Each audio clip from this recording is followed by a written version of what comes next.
ترجمان پاک فوج نے دہشت گردی کے خلاف جنگ میں پاکستان اور چین کا تعاون بے مثال قرار دے دیا۔ کوئی ملک دوسرے پر بغیر ثبوت چڑھائی نہیں کر سکتا۔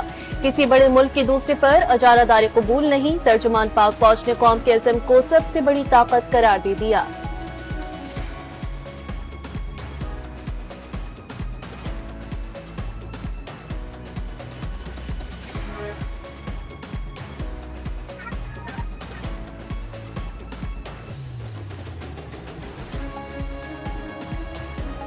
آپریشن سندور میں شکست خوردہ بھارت سفارتی محاذ پر بھی ناکام۔ دنیا بھر میں ساکھ بحال کرنے کے لیے تشکیل دیا گیا وفد اختلافات کا شکار۔ راہل گاندھی نے وفد کے لیے حکومتی نامزدگیاں مسترد کر دیں۔ بھارت کا مقدمہ لڑنے والے مودی پر ہی تنقید کرنے لگے۔ برطانوی اخبار ٹیلی گراف کے مطابق کئی رہنماؤں نے وفد کا حصہ بننے سے ہی انکار کر دیا۔ بھارت جنگ بندی میں ٹرمپ کے کردار سے مکر گیا۔ سیز فائر میں امریکی صدر کا کوئی کردار نہیں۔ پاکستان اور بھارت کے درمیان جنگ بندی دو طرفہ تھی۔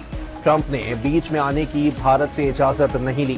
بھارتی سیکرٹری خارجہ وکرم مسری کی پارلیمانی کمیٹی کو بریفنگ۔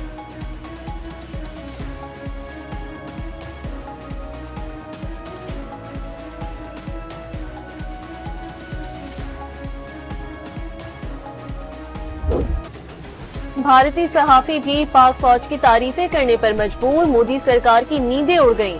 ہندوستان کے ایک اور صحافی نے رافیل طیارے کی تباہی سمیت بھارتی فوج کو بھاری نقصان پہنچنے کی تصدیق کر دی۔ مودی سرکار کی جانب سے نقصانات کی تردید نہ کرنا طیاروں کی تباہی کا ثبوت قرار دے دیا۔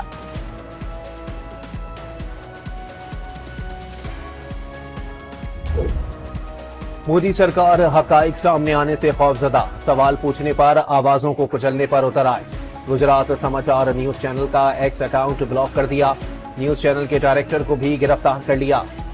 باہوبلی بھائی شاہ حکومت سے پاکستان سے جنگ پر جواب دہی کا مطالبہ کر رہے تھے۔ گجرات سماچار ٹی وی دفتر پر انکم ٹیکس اہلکاروں نے چھاپا مارا۔ اس کے فوراً بعد انفورسمنٹ ڈائریکٹوریٹ نے دھاوا بول دیا۔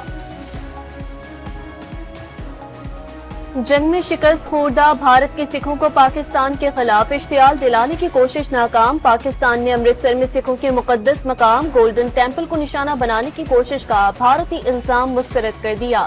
ٹیمپل جیسے مقدس مقام کو نشانہ بنانے کا تصور بھی نہیں کر سکتے۔